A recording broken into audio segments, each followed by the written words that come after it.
창세기 22장 13절에서 19절 말씀을 보겠습니다.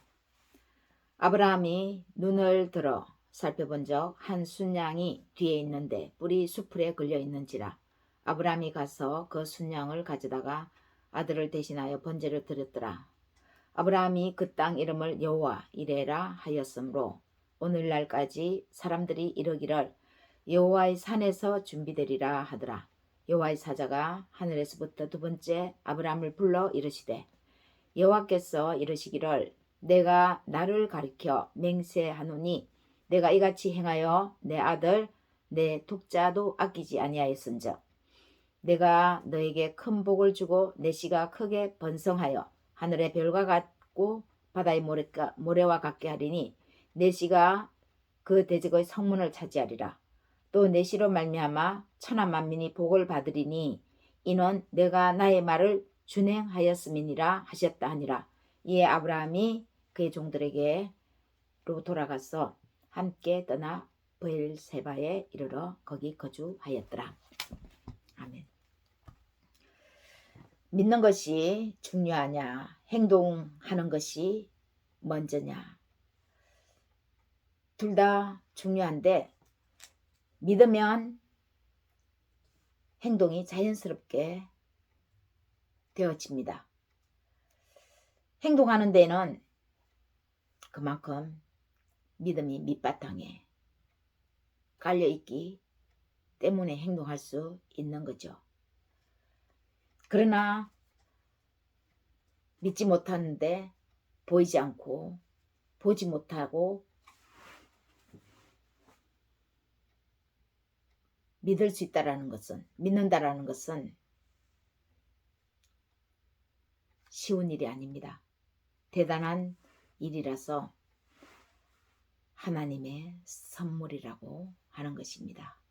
믿음을 가리켜서요. 내가 믿고 싶어도 믿어지지 않고 믿으려고 아무리 애를 써도 믿어야 본전인데 믿고 싶은데 믿지 않아지죠. 그래서 믿어진다는 것은 내가 할 수 있는 일이 아니라는 것입니다. 하나님께서 주시는 하나님의 선물입니다. 그 진실한 믿음에는 행동이 자연스럽게 이어진다는 것입니다. 그래서 믿음이 먼저냐 행동이 먼저냐 둘 다 똑같습니다. 믿음이 있으면 행동하게 되어 있고 행동하면은 진실한 믿음이 그 밑바탕에 내재되어 있습니다. 나라가 패망할 때는 대부분 원인은 누구에게 있습니까? 그 나라의 왕에게 있습니다. 고대 근동의 패망한 나라들의 특징을 한 가지 꼽으라고 한다면 그런 나라들의 왕이 위급할 때 범죄한 행동이 아주 치명적입니다. 하나같이 우상숭배인데 그것은 전쟁에 패한다고 생각할 때 자신의 아들을 신 앞에 신께 제물로 바쳤다는 것입니다. 전쟁에 패하는데 왜 맏아들을 제물로 바칩니까? 뭘 바쳐야 신의 노함을 피할 수 있다라고 하는 거죠. 내가 무엇을 해드려야 신의 노함을 멈추게 한다. 내가 무엇인데, 인간이 감히 무엇인데 신의 노여움을 그런 식으로 풀 수 있겠습니까? 신의 노여움을 인간이 뭘 해서 풀 수 있는 거라면 신입니까? 인간이 할 수 있는 어떤 부분이라면요. 신은 신이 아닌 거죠. 그러면 이스라엘의 하나님은 유일신입니다. 유일신은 단 한 분 하나님, 오직 한 분, 하나님 한 분. 신은 오직 여호와 이런 뜻도 있지만 유일신은 전지전능하신 하나님이라는 것입니다. 인간을 제물로 삼아서 무엇을 하시는 분이 아니라 하나님 자신이 혼자서 인간 없이도 무소불위하시는 분으로서 못 이루실 것이 없다는 뜻입니다. 인간의 도움을 받아서 신이 하고 안 하고가 아니라 하나님은 하나님 자신 혼자서 하실 수도 있고 안 하실 수도 있다라는 것입니다. 또 어떤 장소 불문하고 무소불위, 무소부재 한다는 것입니다. 무소불위. 어떤 장소에서도 걸림없이 다 하실 수 있는 분이십니다. 유일신 하나님은 오직 하나님 자신이 하시고자 하면 다 이루시는 분이십니다. 여호와 하나님이 보시기에 바벨론, 아시리아 등등 그 왕들의 아들을 제물로 바치는 제사를 하나님은 어떻게 보셨을까요? 천하의 나쁜 인간 악이라고 보셨습니다. 교만 중에 교만이라고 보셨습니다. 악 중에 악이라고 보셨습니다. 우상 숭배 중에 숭배라고 보셨습니다. 하나님을 앞세워서 하나님보다 우리가 뭔가를 더 소중히 여기면서 그것에 집착하는 그 자체가 우상이지 않겠습니까? 하나님 외에 인간이 무엇을 소중하게 여기는 그것이 우상 숭배인데 가장 소중하게 여기는 자신의 맏아들을 신께 드림으로써 신의 노여움을 푼다. 이것은 우상 중에 숭배, 우상 숭배인데 고대 근동의 나라들이 대부분 적국에게 패한다 싶은 전쟁에서 이렇게 마지막 한 행동이 자신의 맏아들을 제물로 바치는 일이었습니다. 그런 하나님이 오늘 아브라함한테 믿음이 있는 아브라함한테 이삭을 제물로 바쳐라 말씀하셨습니다. 그래서 아브라함을 어쩌면 시험하시려고 이렇게 말씀하시는지 모릅니다. 우리는 기록된 말씀을 가지고 읽으면서 하나님이 아브라함을 시험하시려고 이렇게 하셨구나. 쉽게 우리는 읽고 이해를 하지만 아브라함에게 말씀하실 때는 아브라함아 내가 너를 시험하려고 하니까 너 아들 독자 이삭을 내 앞에 제물로 바쳐 이렇게 말씀하시지 않죠. 시험하시려고 이것은 쏙 빼고 아브라함아 내가 지정한 땅 내가 한 곳에 한 산을 마련했는데 그곳에 올라가서 내 아들 내 독자 이삭을 제물로 나한테 바쳐라 이렇게 말씀하신 겁니다. 아브라함은 하나님을 신실하게 믿는 믿음이 있었습니다. 하나님은 무슨 뜻일까요? 일단 행동하는 것이 아브라함의 임무였습니다. 이해가 잘 안 될 때는 하나님은 무슨 뜻이 있을까? 우리가 이해 안 가는 인간사의 인생사의 대부분입니다. 3분의 2가 우리 인생에서 이해 안 가는 부분들이 많습니다. 그 3분의 2가 이해가 안 가는데 그것을 다 이해하고 난 다음에 가면 인생을 제대로 갈 수 있겠습니까? 가지 못하겠죠. 이해 안 될 때는 일단 믿음이 확실해지면 행동하고 보는 겁니다.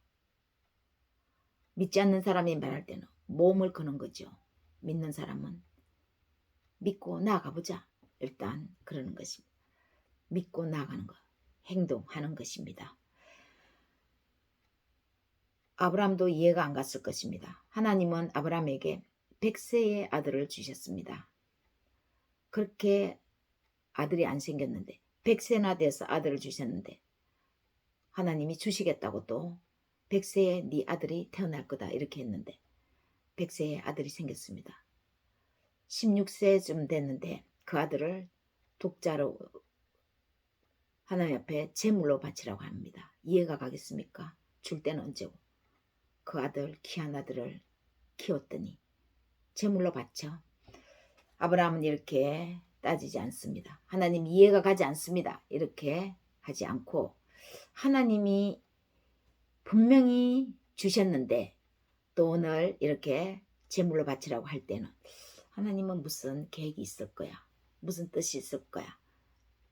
죽이지 않을 거야. 죽이지 않는다라는 것을 믿음으로 확신한 것 같습니다. 그렇지만 결과는 어느 정도 믿음으로 예상했겠죠. 하나님은 사람을 맏아들을 제물로 삼는 분이 아니라는 것을 알고 있었기 때문에 과정은 모릅니다. 그 사이사이에 하나님께서 어떤 일들을 펼치시는지요. 그래서 일단 행동하는 것이 아브라함의 임무였고 하나님 앞에서의 권리이자 책임이었습니다. 행동한 결과 어떤 일이 벌어지는지 봅시다. 그것이 오늘 바로 우리가 읽은 이 지금 본문 말씀입니다. 13절 아브라함이 눈을 들어 한 순양을 발견했는데 뿔이 수풀에 걸려 있었습니다. 하나님이 친히 준비하신 순양이었죠. 아브라함은 그 순양을 가져다가 아들을 대신하여 번제를 드렸습니다. 그래서 14절을 보면 아브라함은 그 땅 이름을 여호와 이레라 이렇게 이름을 명명했습니다. 여호와 이레의 원래의 뜻은 여호와의 산에서 여호와께서 준비하시리라 이 뜻이지만 원래의 뜻은 The Lord sees 여호와께서 보신다라는 뜻입니다. 이것을 확대 해석하면 하나님께서 나의 모든 필요를 보시고 준비하시고 공급하신다는 의미가 있습니다. 나의 필요를 하나님은 보시고 공급하신다. 우리의 필요, 우리가 뭘 필요로 할지, 우리가 내일 일에 뭘 필요를 할지를 우리 자신이라도 알 수 있습니까? 모르죠. 그런데 하나님은 우리보다 우리를 더 잘 아시기 때문에 우리를 지으셨기 때문에 우리의 필요를 아시고 미리 준비하시고 공급하신다는 뜻입니다. 여호와 이레 번제로 드렸더니 하나님께서 이삭을 드렸더니 죽이기 직전에 한 순양을 하나님께서 예비하셔서 발견하게 하는 것입니다. 그리고 그 순양을 칼로 갈라서 번제로 드린 거죠.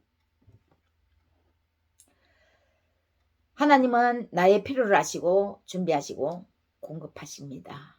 우리를 지으신 하나님이시고 우리를 너무나 잘 아시는 하나님 아버지시니까요.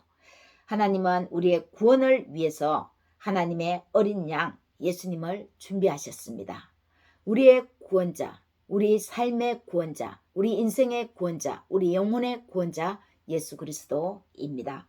구원은 갑자기 이루어지는 게 아닙니다. 하나님이 인간의 타락할 때부터 우리의 구원을 위해 어린 양을 준비해 놓으셨습니다. 인간의 타락, 태초부터 인간은 타락을 했습니다. 에덴 동산에서부터요.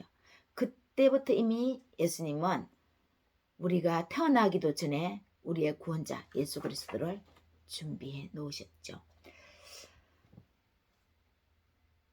하나님은 출애굽한 이스라엘 백성을 위해서 만나와 메추라기를 준비해 놓으셨습니다. 400년 동안 이스라엘이 애굽의 종살이 노예 생활을 했지 않았습니까? 400년 후에 하나님이 이스라엘의 지도자, 영도자, 하나님의 종 모세를 보내면서 이스라엘을 구원하시죠. 그런데 구원하시면서 너희들 모세를 따라 출발해. 이 종생활에서 믿고 나를 믿고 모세를 따라가면 메추라기와 만나를 어떤 장소에 가면 내가 준비해 놨어. 그렇게 말씀하지 않았습니다. 그냥 그날 하나님은 양식을 주시는데 그날 모세를 믿고 모세의 말을 듣고 따라가는 것에 하나님은 이스라엘에게 명령하셨죠. 따라가다 보면 어떤 장소에 무엇이 있고 또 어떤 장소에 무엇이 있고 하나님은 그렇게 준비를 해 놓으시는 거지 한꺼번에 모든 것을 다 알려주면서 있으니까 따라가 이렇게 말씀하지 않습니다. 그렇게 말씀하시면 하나님을 못 믿을 사람이 없겠죠. 예수 그리스도를 믿지 않을 사람이 없을 겁니다. 다 준비해 놓고 보여주는데 못 따라갈 사람이 어디 있겠습니까?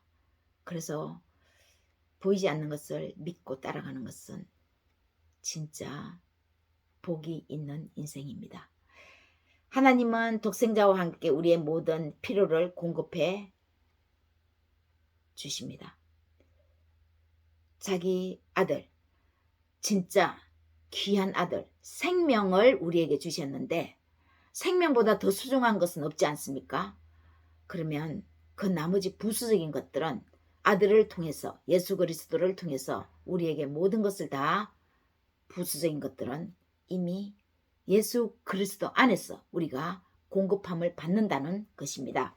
하나님은 우리가 구하기도 전에 무엇이 필요한지 다 아시고 준비해 놓으셨습니다. 하나님 나라와 그의 영적인 삶을 추구해 나가다 보면 육신적인 것들은 자연스럽게 뒤따라오도록 우리를 그렇게 인도해 주시는 겁니다. 15장 15절 19절 다시 한번 보겠습니다. 여호와의 사자가 하늘에서부터 두 번째 아브라함을 불러 이르시되 여호와께서 이르시기를 내가 나를 가리켜 맹세하노니 내가 이같이 행하여 내 아들 독자까지도 아끼지 아니하였은즉 내가 너에게 큰 복을 주고 내 씨가 크게 번성하여 하늘의 별과 같고 바닷가의 모래와 같게 하리니 내 씨가 그 대적의 성문을 차지하리라. 또 내 씨로 말미암아 천한 만민이 복을 받으리니 이는 내가 나의 말을 준행하였음이니라 하셨다 하니라. 여호와의 사자가 두 번째 아브라함을 불러 말씀하셨습니다. 하나님은 자신을 가리켜서 맹세하시면서 말씀하셨습니다. 맹세까지 하면서 말씀하셨습니다. 아니 무엇을 가장 위대하신 분이 별 볼 일 없는 나를 향해서 맹세까지 하시면서 주시겠다. 이거 얼마나 대단한 일입니까? 도대체 얼마나 아브라함이 대단하길래 맹세할 때는 자기보다 높은 사람이나 하나님의 이름을 걸고 맹세합니다. 내가 하나님 앞에 맹세한다. 그러니까 내 한번 믿어봐봐. 우리가 일반적으로 말할 때도 이렇게 말하지 않습니까? 그래야 그 사람이 나를 믿고 내 의견을 들어주죠. 그리고 따라오죠. 그 사람이 볼 때 내가 별 볼 일 없고 별 어떤 큰 위치에 있지도 않는데 나를 믿어봐봐. 뭘 믿고 믿어보라고 하겠습니까? 내가 더 대단한 위치에 있어야 나를 믿고 한번 베팅하라고 하는 거죠.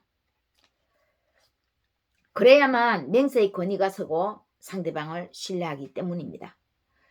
그런데 하나님께 있어서는 자신보다 높은 이가 없죠. 하나님보다 높으신 이가 없습니다. 그래서 하나님은 자신을 가리켜 맹세할 수밖에 없습니다. 하나님은 결코 취소하거나 바꿀 수 없는 약속을 아브라함한테 하신 것입니다. 하나님은 신이기 때문에, 사람이 아니기 때문에 자신이 약속한 것을 바꾸거나 모른 채 하거나 그러시는 분이 아닙니다. 우리 인간은 조금 불리하면은 내가 언제 그랬지? 내가 언제 그런 말을 했다고? 나 그런 말 한 적 없는데? 이렇게 말하지 않습니까? 저도 이렇게 말한 적이 있거든요. 근데 하나님은 자신이 말한 것을 설령 우리가 조금 잘못한다고 해서 네 잘못한 것 때문에 내가 말을 취소해야 되겠어. 내 약속한 것을 없던 걸로 해야 되겠어. 이렇게 말씀하시지 않습니다. 신이십니다. 한번 약속하신 것은 변개하지 않으시는 분이십니다. 취소할 수 없는 약속을 아브라함한테 하셨습니다. 하나님께서 자신을 가리켜 바꿀 수 없고 취소할 수 없는 맹세 내용이 무엇입니까? 내가 이같이 행하여 내 아들 내 독자까지도 아끼지 않았은즉 내가 너에게 큰 복을 주고 내 씨가 크게 번성하여 하늘의 별과 같고 바닷가의 모래와 같게 하리니 내 씨가 그 대적의 성문을 차지하리라. 또 내 씨로 말미암아 천하 만민이 복을 받으리니 이는 내가 나의 말을 준행하였음이니라 하셨다 하니라. 아브라함에게 가장 소중한 것은 무엇이었습니까? 아들 하나밖에 없는 독자 이삭입니다. 그것도 100세에 얻은 아들, 얼마나 귀합니까? 대를 이을 아들입니다. 그런데 이 아들을 하나님이 바치라고 했는데 아무 말 없이 순종한 것이었습니다. 그 순종한 결과 네가 네 아들을 아끼지 않고 나한테 바쳤기 때문에 내가 너에게 이제 복을 주겠다. 그리고 너 아들 그 독자 내가 죽이지 않는다. 크게 오히려 번성시켜서 하늘에 너 아들을 통해서 너의 후손이 하늘의 별과 같고 바닷가의 모래와 같게 하겠다. 바다의 모래 셀 수 있습니까? 하늘의 별 하나 둘 세기는 하겠지만 완전하게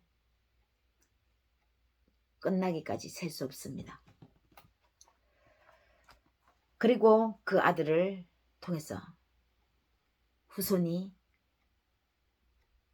대적의 성문을 열 것이라고 하는 것입니다. 그리고 천하 만민이 너 아들을 통해서 너 후손을 통해서 복을 받으리라고 말씀하시는 것입니다.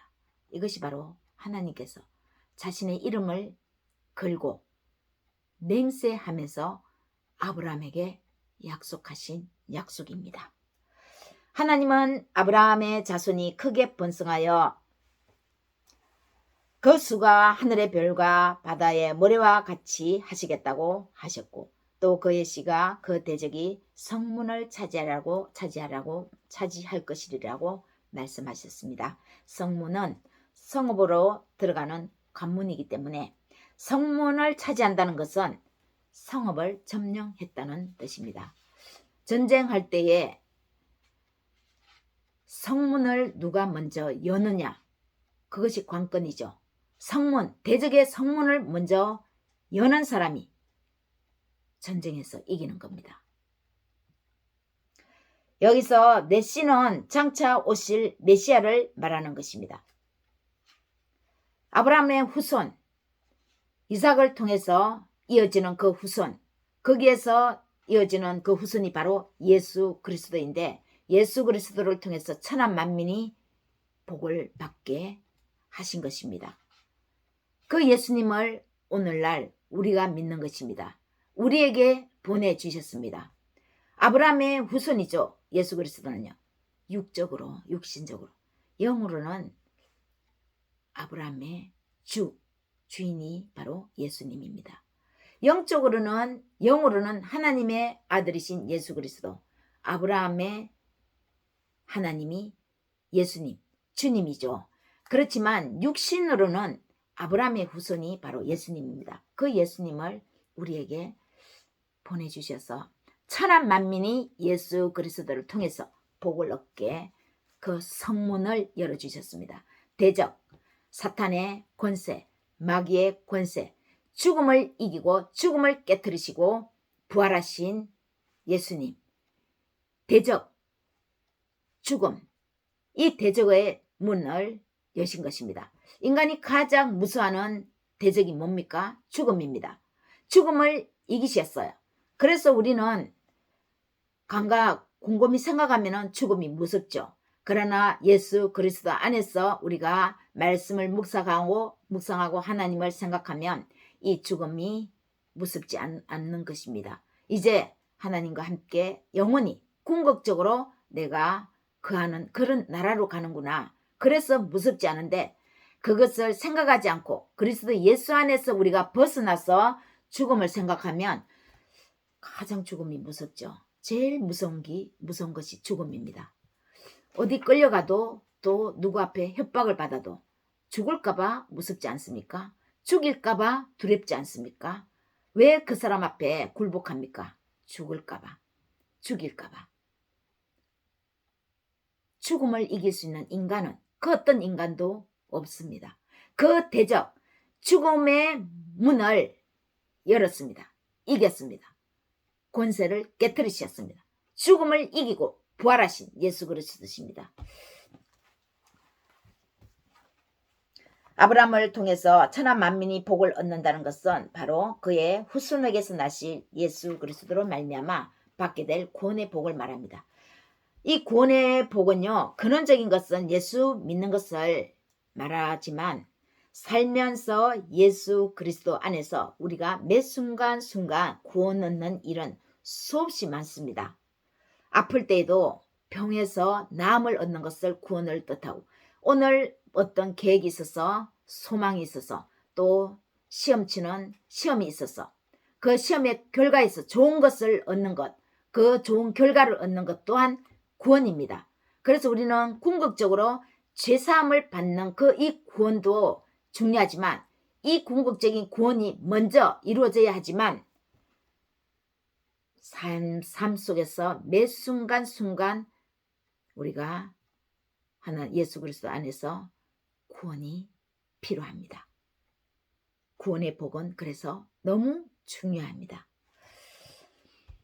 아브라함이 이런 축복을 누리게 된 데는 그가 하나님의 말씀을 준행했기 때문입니다. 아브라함의 믿음은 행동하는 믿음이었습니다. 진정한 믿음은 행위로 나타나게 되어 있습니다. 우리에게 무엇이 귀합니까? 가장 귀한 것, 시간이 귀합니다. 남편이 소중합니다. 자식이 소중합니다. 그러나 시간, 남편, 아이들 모두 하나님 앞에 내어놓고 하나님 앞에 드리면서 가는 것이 인생의 복입니다. 내가 남편을 사랑하지만 내가 남편을 다 끌고 가려고 하면은 못합니다. 한계가 있습니다. 그런데 하나님 앞에 맡겨드리면, 하나님 앞에 내어드리면, 그 자식도 하나님 앞에 내어드리면 하나님께서 이루어 가십니다. 귀한 시간을 드리고 귀한 가족을 하나님 앞에 내어드리고 귀한 우리의 노력을 드리고 가장 좋은 것을 하나님 앞에 맡기고 나아가십시오. 하나님이 이미 준비하시고 우리를 위해서 필요를 공급해 놓으셨습니다. 예수 그리스도와 함께 하나님의 승리가 우리의 승리 되시기를 예수님의 이름으로 축복하고 축원합니다.